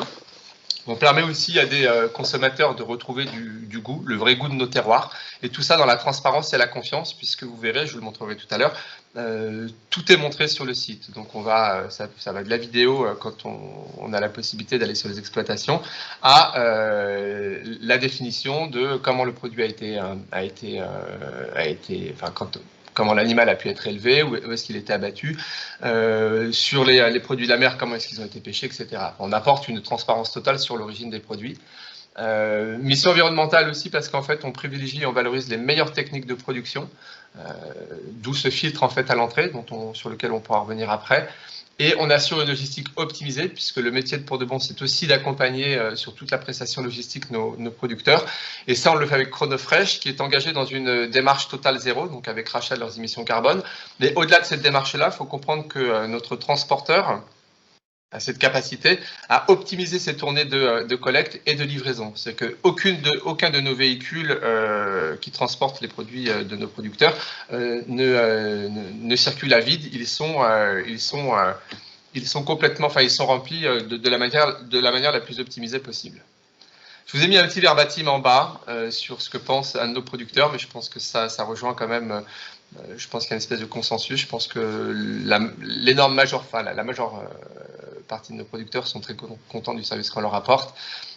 Comme il le dit très bien, on arrive à leur rendre la gestion de leur boutique en ligne de manière très simple et on essaie d'être à côté d'eux tout au long du processus, du moment où on a sélectionné leurs produits jusqu'au moment où ils vont faire leur première commande. On est vraiment derrière eux à les accompagner et à les éduquer. Donc sur Pour de Bon, on fait 3 métiers. Le premier métier, c'est la sélection des produits. Donc ça, j'ai une équipe de 4 personnes sur Pour de Bon qui sont des profils plutôt ingénieurs agro, qui vont avec une très très forte sensibilité aux produits du terroir et aux produits bio. Et donc cette équipe-là va s'occuper de prospecter tout type de produits en fait qui couvrent tous nos univers de bouche. Aujourd'hui, on est plutôt dans une démarche où on est plutôt à filtrer en fait les demandes entrantes, puisqu'en gros, sur une centaine de demandes, on en refuse à peu près 90. Et je dirais que c'est les 3/4 du travail de nos équipes, c'est vraiment de filtrer ces demandes. Et le quart de leur travail, ça va être d'aller chercher d'autres producteurs qui nous manquent et qu'on a envie d'avoir sur Pour de Bon. Donc ça, c'est le premier métier, la sélection. Le deuxième métier, c'est le e-commerce, et ça, c'est mon savoir-faire et celui d'une partie de mon équipe, à savoir pouvoir accompagner tous nos producteurs dans leur démarche de vente en ligne, donc en créant tout le front et toute la boutique qui leur permet d'alimenter en produits et de recevoir des commandes. C'est aussi ce métier de valoriser leurs produits, puisqu'on développe des services de contenu pour le compte de nos producteurs. Donc moi j'ai un vidéaste à mi-temps dans l'équipe, et puis j'ai une photographe culinaire qui s'occupe ici de nos réseaux sociaux et donc qui va s'occuper de mettre en musique les produits et les savoir-faire de nos producteurs. Et enfin, il y a toute la stratégie d'acquisition qu'on fait sur le digital, donc qui consiste à acheter des mots-clés sur Google, à faire du Facebook pour faire rayonner l'ensemble de nos produits auprès du plus grand nombre de Français. Voilà. Et le troisième métier, qui est, je dirais, le facteur le plus différenciant par rapport à toutes les autres places de marché que vous pouvez connaître, c'est que nous, on porte toute la prestation logistique pour le compte du producteur. C'est-à-dire c'est nous en fait qui allons piloter l'envoi du livreur chez le producteur, suivre l'acheminement du produit jusqu'à son consommateur final et s'assurer que le produit a été bien livré dans les temps, bien sûr, dans le respect des créneaux que l'on propose à nos consommateurs. Et si on rencontre le moindre couac, c'est nous qui sommes en première ligne pour essayer de dépatouiller les situations parfois un peu compliquées qu'on peut rencontrer quand on fait des expéditions en ligne. Voilà, donc c'est tout ça ce que fait Pour de Bon, donc c'est sélection, e-commerce et logistique. Vous n'hésitez surtout pas à m'interrompre parce que je parle beaucoup et j'essaie d'aller vite. Si vous avez des questions, n'hésitez surtout pas. Je ne vois pas le module de chat, mais n'hésitez pas. Mélodie, si vous avez des messages, vous m'interrompez. D'accord. Sur la sélection des produits et des producteurs, alors on fait bien la différence entre producteur et produit. D'ailleurs, sur Pour de Bon, vous verrez qu'on a opté pour une navigation par producteur, donc par étal, comme sur un marché, et non pas par produit, simplement parce que l'humain, en fait, est central dans notre relation. Donc, comment est-ce qu'on sélectionne nos producteurs? Selon différents critères qui sont à la fois, qui sont d'abord des critères objectifs de qualité. Donc, si ce sont des MOF, donc des meilleurs ouvriers de France, s'ils travaillent sous appellations d'origine contrôlée ou protégée, type, tout ce que vous pouvez trouver sous l'enseigne des SICO. On regarde aussi, on travaille beaucoup avec le Collège culinaire de France. Je ne sais pas si ça parle à certains. C'est une association qui a été montée par Alain Ducasse et une cinquantaine de chefs étoilés qui vise en fait à valoriser à la fois des producteurs qui font un travail de qualité et également des restaurateurs qui s'engagent à travailler avec des produits de qualité. Voilà, donc on a plus de 150 de nos producteurs sur Pour de Bon qui sont au Collège culinaire de France. J'ouvre une parenthèse, enfin, on a plus de 500 producteurs sur la plateforme et ça représente plus de 15 000 produits, essentiellement des produits frais. Donc, on va sélectionner nos producteurs en fonction de ces critères-là, ce que j'appelle les critères objectifs de qualité, donc s'ils sont sous label, mais également aussi pour l'histoire qu'ils ont à raconter. On prend beaucoup de temps pour essayer de comprendre comment nos producteurs travaillent, si c'est un savoir-faire qui s'est transmis de génération en génération. Et donc, les labels, les appellations, c'est une chose, mais on creuse beaucoup plus que ça, puisque typiquement dans l'agriculture, on a des producteurs qui peuvent être en permaculture ou en agroforesterie qui ne correspondent pas forcément à des labels comme le bio. Enfin, on est sur des techniques de production qui sont souvent largement meilleures que le bio. Sur l'élevage, c'est pareil, ça veut tout et rien dire. Le label rouge, pour nous, je dirais que c'est l'extrême minimum de ce qu'on va rechercher. D'ailleurs, je crois qu'on a très peu de produits en label rouge. On est vraiment sur un travail véritablement artisanal sur l'élevage de nos producteurs. Je peux vous donner un exemple sur la volaille. Le label rouge, ça va être, je crois que c'est 81 jours de croissance pour une volaille.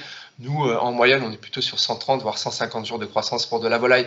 On est sur la volaille de Bresse, sur des volailles de races anciennes. Enfin, voilà, donc des choses qui ne correspondent pas forcément à des critères sous labellisation, mais qui nécessitent d'être creusées et d'être compris par nos équipes avant d'aller plus loin et d'embarquer nos producteurs sur la plateforme.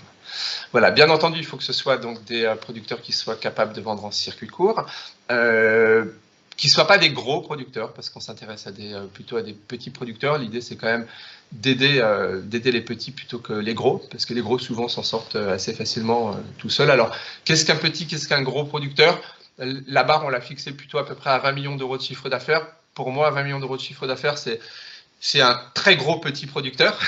Voilà, ça ne répond pas à un critère figé. Hein. On est ouvert sur ce critère-là, mais en gros, c'est pour vous donner à peu près la fenêtre. Bien sûr, on n'est pas du tout intéressé par des producteurs qui vendent en grande distribution nationale et qui sont référencés dans tous les linéaires en France. Par contre, lorsqu'il s'agit d'une distribution régionale en grande distribution, c'est des choses qu'on regarde sans aucun souci. Et bien sûr, la production doit être 100% française et transparente sur l'origine des produits. Voilà, ça c'est géré, c'est la typologie des vendeurs qu'on recherche. Au-delà de tout ça, il faut aussi que les producteurs qu'on embarque soient en mesure d'accepter des commandes tous les jours, parce qu'ils vont recevoir des commandes tous les jours. On ne leur demande pas d'expédier forcément tous les jours, mais qu'ils puissent au moins accepter les commandes et être toujours en veille en fait sur les questions qu'on peut leur poser. Ça c'est important, donc il faut avoir ce critère de réactivité. Et également, il faut que nos producteurs soient en capacité à faire des expéditions. Alors au moins 3 fois par semaine. Ça répond aussi du bon sens. Un client qui vient sur la plateforme a quand même envie de pouvoir se faire livrer assez rapidement. Si vous avez la capacité d'expédier vos produits qu'une fois par semaine, de fait, le client final ne pourra choisir comme jour de livraison 15 jours par semaine, ce qui n'est pas très dans l'air du temps. Sur les produits cibles, Donc, on va être donc, comme je disais, sur des produits donc sous label officiel de qualité, donc AOP, IGP, STG, donc bio, bien sûr, label rouge, c'est ce que je vous disais. Et après, d'autres labels qu'on prend quand même avec des pincettes, comme viande bovine ou pêche durable, qui peuvent être parfois un peu controversés. Mais voilà. Et surtout, on va aussi regarder si ce sont des produits qui sont recommandés par des chefs ou si on a des producteurs qui travaillent avec des chefs reconnus. Voilà, en ce qui concerne donc la typologie des produits.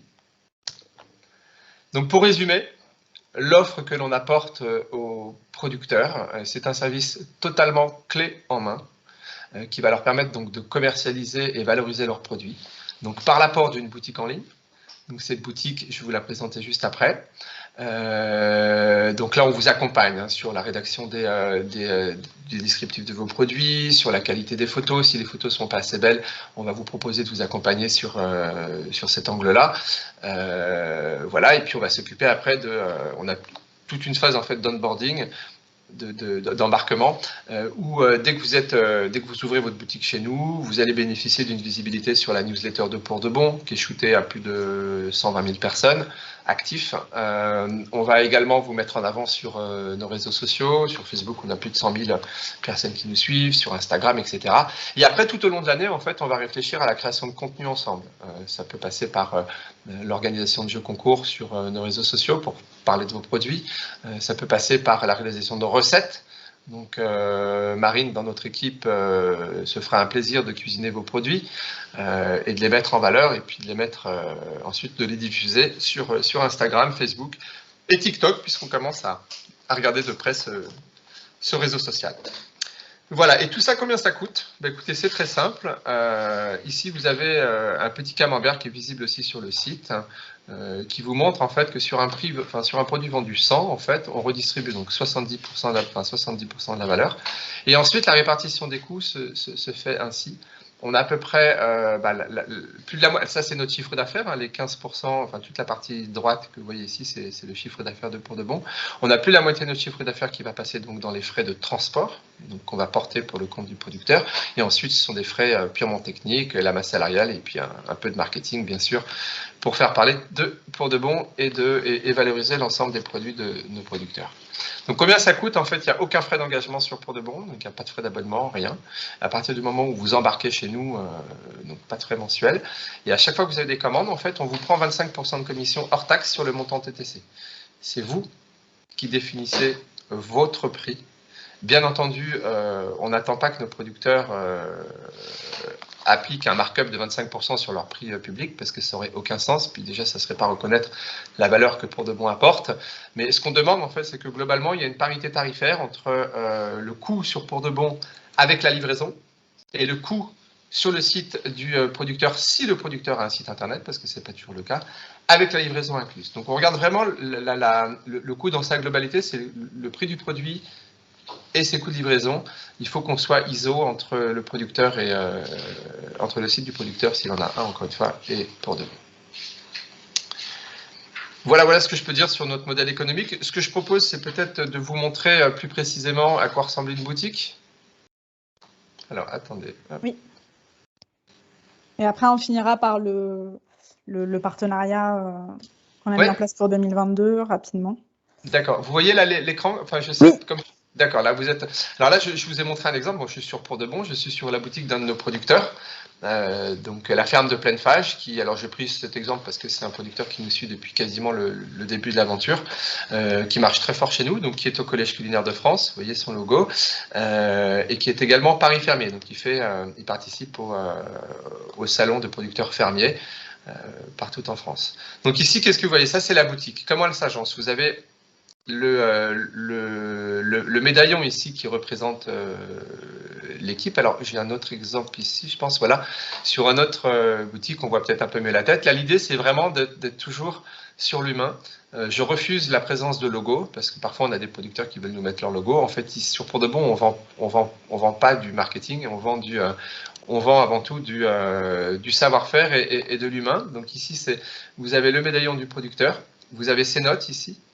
avec ces avis. Tous les avis, bien sûr, sont réalisés uniquement par des clients qui ont réellement passé commande. Donc, on ne peut pas poser un avis sur un producteur sans avoir obligatoirement passé de commande. Vous avez ici la liste des avis.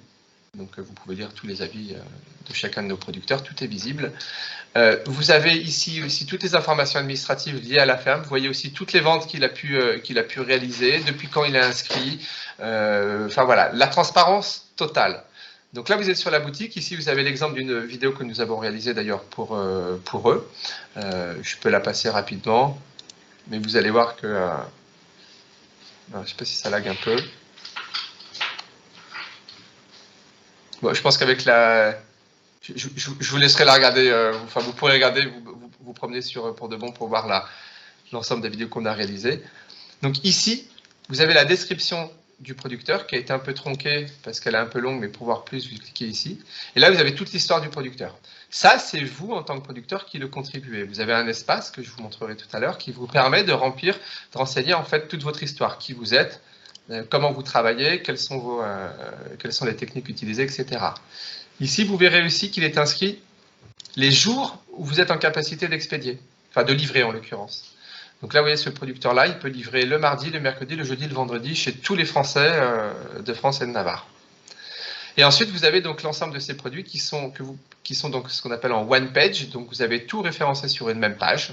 Vous pouvez ici accéder directement par un menu raccourci ici qui vous permet d'accéder directement à ces produits. Et là, vous voyez, là, j'ai un bon exemple d'un visuel qui a eu beaucoup de prix. Donc, on clique dessus. Et vous allez voir tout ça, c'est également donc, le producteur qui le contribue dans son interface que je vous montrerai tout à l'heure. Il met en ligne ses photos, son prix, c'est lui qui décide de tout, et éventuellement les médailles qu'il a reçues. Donc voilà, et là vous voyez, ce producteur va vous expliquer donc comment est-ce que son magret a eu ce prix, et puis son lieu d'élevage, le lieu de naissance, où est-ce qu'il a été abattu, etc. Le premier jour aussi de livraison possible pour ce produit, donc c'est pour, là en l'occurrence on est mardi 15 mars, ce qui est assez étonnant parce qu'il devrait livrer, on devrait avoir vendredi normalement, je ne sais pas, il est peut-être fermé, alors peut-être il est peut-être fermé mercredi ou jeudi, mais bon, bref. Voilà comment s'agence donc une boutique de producteurs. L'avantage de ce type de boutique, c'est que si vous n'avez pas de site internet, et que vous avez juste un site vitrine, vous pouvez juste prendre cette URL et le mettre sur votre site. Je vais vous montrer un exemple. Par exemple, on a la Maison Savary. La Maison Savary qui fait un excellent flan Savary que je vous invite tous à tester.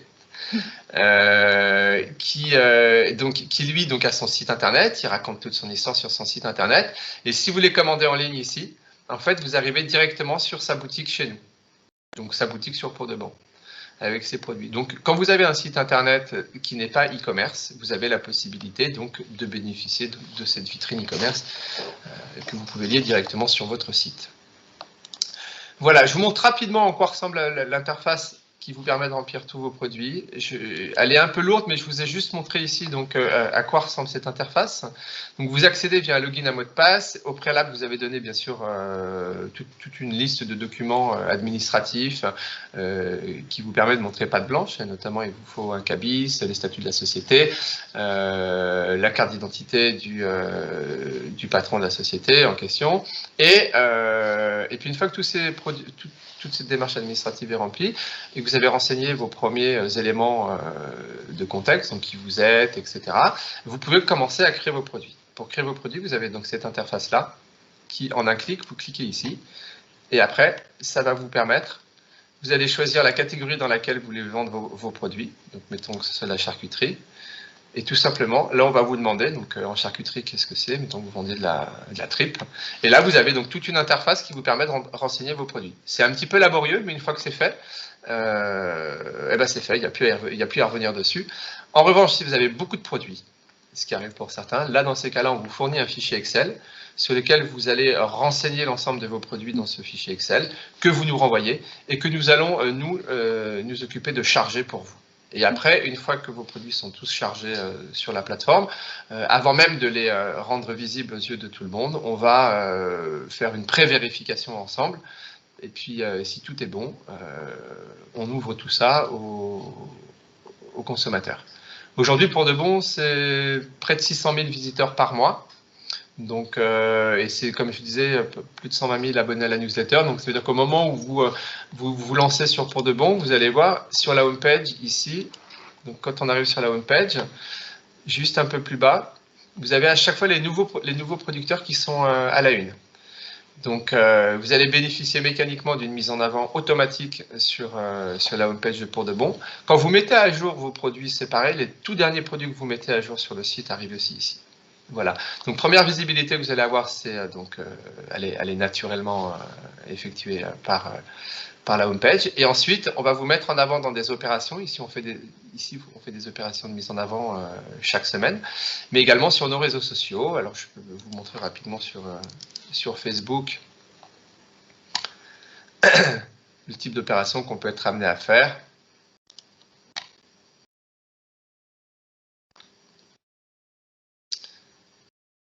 C'est un exemple parce que, voilà, bon, là vous avez Marine qui teste, qui fait une recette donc à partir de la maison du citron, qui nous a passé je crois que c'est des citrons confits. On fait une recette de citron, donc avec tous les ingrédients, ce qu'il faut utiliser. Et tous ces contenus-là, en fait, on le fait pour le compte de nos producteurs. Bon, là, elle est récente, on a touché près de 3000 personnes. Mais après, vous allez voir, on met en avant des producteurs. Je vais vous montrer.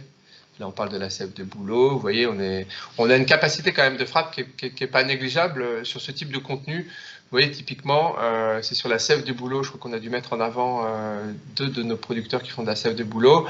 On touche tout de suite près de 23 000 personnes. Il y a eu plein d'interactions. Donc, voilà, il y a de l'écho quand on fait des choses pareilles. Voilà. Voilà, quoi vous dire de plus On va peut-être, je vais reprendre la main, Nicolas, si vous le voulez bien, juste pour que vous présentiez l'offre que vous proposez pour les producteurs Sud de France pour 2022. D'accord, allez-y, je vous laisse reprendre la main. Alors, hop, normalement, je devrais pouvoir le faire. Hop, est-ce que vous voyez mon écran? Non.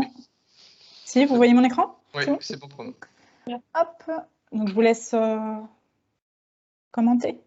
Ou alors je peux introduire peut-être. Là, l'idée c'était à chaque fois de toute façon que voilà, qu'on rentre en contact avec un distributeur, que ce soit physique ou digital. L'idée c'est de générer des opportunités business pour vous et notamment pour les producteurs et les produits Sud de France. Donc là, le partenariat qu'on a mis en place pour 2022 avec Pour de Bon, c'est déjà de mettre un peu en lumière la région Occitanie et la marque Sud de France en créant des pages dédiées. Et ensuite, Nicolas, peut-être vous pouvez préciser l'offre que vous proposez pour les producteurs Sud de France sur les contenus. Oui, tout à fait. Enfin, l'idée, c'est pour tous les nouveaux producteurs qui seront embarqués, c'est de leur proposer alors une remise très forte sur nos prestations vidéo et photo. Il est très important de valoriser au mieux les produits de nos producteurs. On est déjà à cost quand on propose des prestations vidéo ou prestations photo. Là, l'idée, c'est vraiment d'abonder à hauteur de 50% pour que ça vous coûte encore moins cher. Donc ça, c'est un geste fort qu'on peut faire à votre égard. Et ensuite, l'idée, c'était aussi d'offrir un chèque cadeau pour le lancement de chacune de vos boutiques. Donc un chèque cadeau de 10 € offert en fait à tous les clients potentiels que vous pourriez ramener de votre côté. Donc, vous créez votre boutique, vous avez peut-être un fichier client, des gens à qui vous voulez faire découvrir votre offre sur Pour de Bon. Et à ce moment-là, nous, on va financer, on vous donnera un code qui portera le nom de votre maison. Et ce code-là permettra de bénéficier de 10 € à tous vos clients. L'idée, c'est vraiment de vous permettre d'activer assez facilement vos premières ventes avec votre fichier client existant. Peut-être que vous êtes déjà sur des réseaux sociaux, c'est de pouvoir dire à vos communautés que vous avez ouvert cette boutique et que vous offrez 10 € pour l'achat de vos produits sur votre boutique Pour de Bon.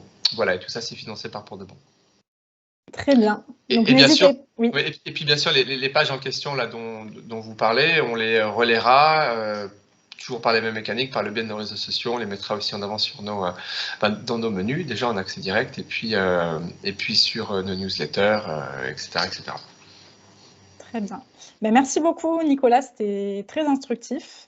On a dépassé un peu, mais ça valait le coup. C'est important de prendre le temps de présenter votre solution. Merci beaucoup de vous être libéré pour nous présenter tout ça. Merci Mélodie, merci à vous tous, et puis à très bientôt.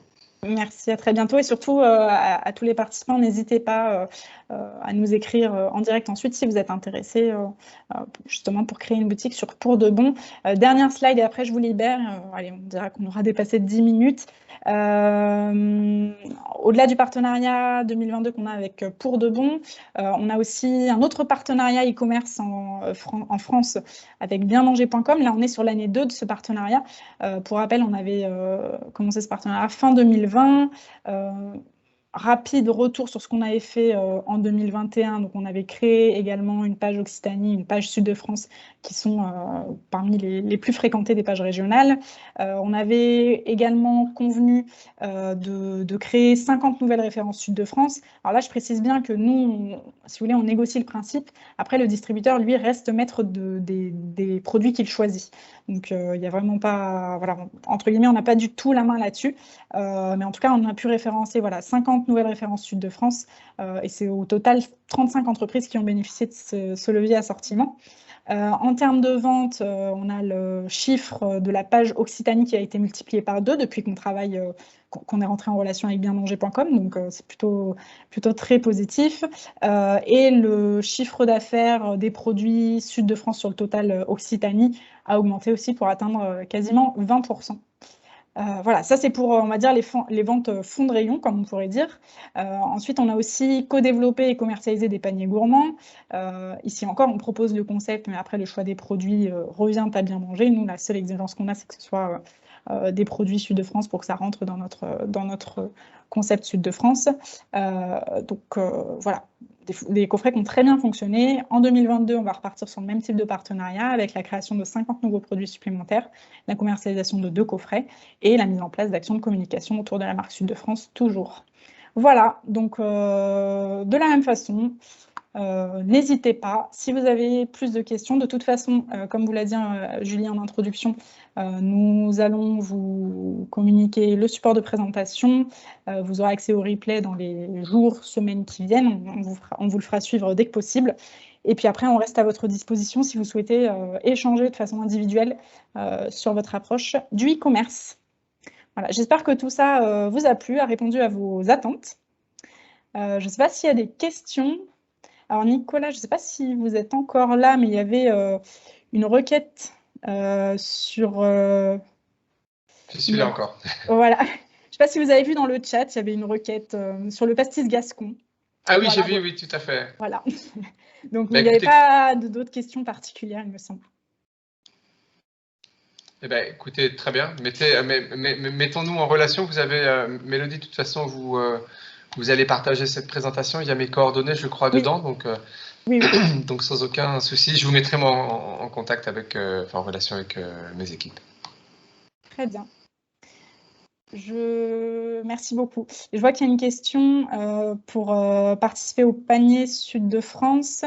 Donc, alors, sur les paniers Sud-de-France sur bienmanger.com, du coup, il faut travailler déjà avec bienmanger.com. En fait, on s'approvisionne sur l'assortiment. Donc, c'est vrai que si vous n'êtes pas référencé chez eux, c'est un peu plus compliqué. Après, s'il y a d'autres, là pour l'instant, il ne me semble pas qu'il y ait d'autres projets de panier Sud-de-France. Mais voilà, c'est vrai que la condition, c'est de travailler déjà avec ce distributeur. Y a-t-il d'autres questions? On a dépassé un peu, donc je comprendrai que vous ayez d'autres choses à faire. En tout cas, je vous remercie pour votre attention. Et puis, n'hésitez pas, on reste à votre disposition. Et puis, à très bientôt. Eh bien, merci, Mélodie. Au revoir. Merci, Nicolas, beaucoup. Merci. Merci beaucoup, c'était très intéressant. Merci beaucoup, au revoir. Merci à tout le monde.